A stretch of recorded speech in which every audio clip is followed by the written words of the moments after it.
നടൻ ദിലീപ് ശബരിമലയിലെത്തി. ഇന്ന് പുലർച്ചെയാണ് നടൻ ദിലീപ് സന്നിധാനത്ത് എത്തിയത്. ഇന്നലെ രാത്രിയോടെയാണ് ദിലീപ് സന്നിധാനത്ത് എത്തുമെന്ന വിവരം ഉണ്ടായിരുന്നതെങ്കിലും ഇന്ന് പുലർച്ചെയാണ് എത്തിയത്. ഇന്ന് രാവിലെ PRO ഓഫീസിലെത്തിയ ശേഷം അവിടെ നിന്ന് തന്ത്രിയുടെ ഓഫീസിലേക്ക് പോവുകയായിരുന്നു. അതേസമയം നടിയെ ആക്രമിച്ച കേസിൽ 8ാം പ്രതിയായ ദിലീപിനെ കോടതി വെറുതെ വിട്ടിരുന്നു. കോടതി ദിലീപിനെ കുറ്റവിമുക്തനാക്കിയതിന് പിന്നാലെയാണ് ശബരിമലയിൽ എത്തുന്നത്. ദിലീപിന്റെ പരിചയക്കാരായിട്ടുള്ളവരാണ് കൂടെയുള്ളത്. അതേസമയം നടിയെ ആക്രമിച്ച കേസിൽ വിചാരണ കോടതി വിധിക്കെതിരെ അതിജീവിത രംഗത്ത് വന്നതിന് പിന്നാലെ കൂടുതൽ പേർ പിന്തുണയുമായി രംഗത്ത്. വുമൺ ഇൻ സിനിമ കളക്റ്റീവ് നടിക്ക് പിന്തുണ അറിയിച്ചിട്ടുണ്ട്. ഈ വിധി കടുത്ത നിരാശയാണെന്നും 8.5 വർഷം നീണ്ട ഈ പോരാട്ടത്തിൽ അത് തങ്ങളുടെ സഹപ്രവർത്തകയ്ക്ക് മുന്നിൽ ബാക്കി വച്ചത് നീതിയല്ല, കരുതലല്ല എന്നും WCC പ്രതികരിച്ചു.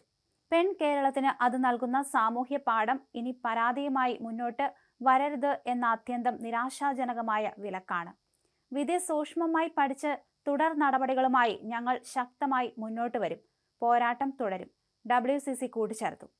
അതേസമയം നടിയെ ആക്രമിച്ച കേസിലെ കോടതി വിധിയുമായി ബന്ധപ്പെട്ട് അതിജീവിത പങ്കുവച്ച പോസ്റ്റിന് പിന്തുണയുമായി വനിതാ ചലച്ചിത്ര പ്രവർത്തകരും രംഗത്തെത്തിയിരുന്നു.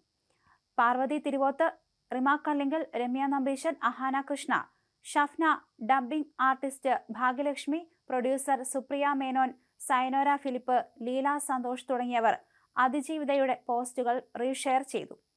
കേസിലെ ഗൂഢാലോചന പുറത്തു കൊണ്ടുവരണമെന്നും ഇക്കാര്യത്തിൽ നീതി പൂർണ്ണമായി നടപ്പിലായി എന്ന് പറയാനാവില്ലെന്നും എന്നും എപ്പോഴും അതിജീവിതയ്ക്കൊപ്പമായിരിക്കുമെന്ന് വ്യക്തമാക്കിയാണ് നടി മഞ്ജു വാര്യരുടെ കുറിപ്പ്.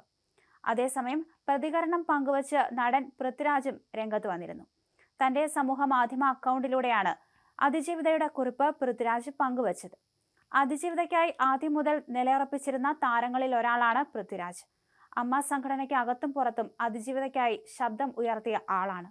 കേസിൽ 8ാം പ്രതിയായിരുന്ന ദിലീപിനെ പിന്തുണയ്ക്കുന്ന നിലപാട് അമ്മയെന്ന സംഘടന സ്വീകരിച്ചപ്പോൾ കർശന നിലപാട് സ്വീകരിക്കണമെന്നുള്ള നിലപാട് സംഘടനയ്ക്ക് ഉള്ളിൽ ഉയർത്തിയവരിൽ ഒരാളാണ് പൃഥ്വിരാജ്. വിചാരണ കോടതിക്ക് എതിരെ രൂക്ഷ വിമർശനം ഉന്നയിച്ചാണ് അതിജീവിത പ്രതികരിച്ചത്. ഈ വിധി പലരെയും ഒരുപക്ഷെ നിരാശപ്പെടുത്തിയിരിക്കാം. എന്നാൽ തനിക്കിതിൽ അത്ഭുതമില്ലെന്നും 2020 അവസാനം തന്നെ ചില അന്യായമായ നീക്കങ്ങൾ തനിക്ക് ബോധ്യപ്പെട്ടിരുന്നുവെന്നും നടി പറയുന്നു. നിരന്തരമായ വേദനകൾക്കും കണ്ണീരിനും കടുത്ത മാനസിക സംഘർഷങ്ങൾക്കും ഒടുവിൽ താനിപ്പോൾ തിരിച്ചറിയുന്നു. നിയമത്തിന്റെ മുൻപിൽ ഈ രാജ്യത്തെ എല്ലാ പൗരന്മാരും തുല്യരല്ല. തിരിച്ചറിവ് നൽകിയതിന് നന്ദി. ഉയർന്ന നീതിബോധമുള്ള ന്യായാധിപന്മാർ ഉണ്ടാകുമെന്ന് തന്നെയാണ് ഇപ്പോഴും വിശ്വസിക്കുന്നതെന്നും അതിജീവിത ഇൻസ്റ്റാഗ്രാമിൽ കുറിച്ചു. ഇംഗ്ലീഷിൽ 3 പേജിലും മലയാള വിവർത്തനമായി 5 പേജിലുമായി അതിജീവിത ഇൻസ്റ്റാഗ്രാമിൽ പങ്കുവച്ച കുറിപ്പിന്റെ തുടക്കമാണിത്. അതിശക്തമായ ഭാഷയിലാണ് താൻ ആക്രമിക്കപ്പെട്ട കേസിന്റെ വിചാരണയെയും വിധിയെയും നടി കുറിപ്പിൽ ചോദ്യം ചെയ്തത്. അതേസമയം നിയമപരമായ പ്രശ്നങ്ങൾ ഒഴിവാക്കുന്നതിനുള്ള മുൻകരുതലും കുറിപ്പിലുണ്ട്. കുറ്റാരോപിതരുടെയോ ജഡ്ജിയുടെയോ കോടതിയുടെയോ പേര് പറയാതെയാണ് കുറിപ്പ് തയ്യാറാക്കിയത്. താൻ അനുഭവിച്ച വേദന കൃത്യമായി പൊതുസമൂഹത്തിലേക്ക് കൈമാറുകയും ഏത് സമയം മുതലാണ് കേസിന്റെ വിചാരണയുടെ ഗതി മാറിത്തുടങ്ങിയതെന്നും കുറിപ്പിലൂടെ വ്യക്തമാക്കുന്നുണ്ട്.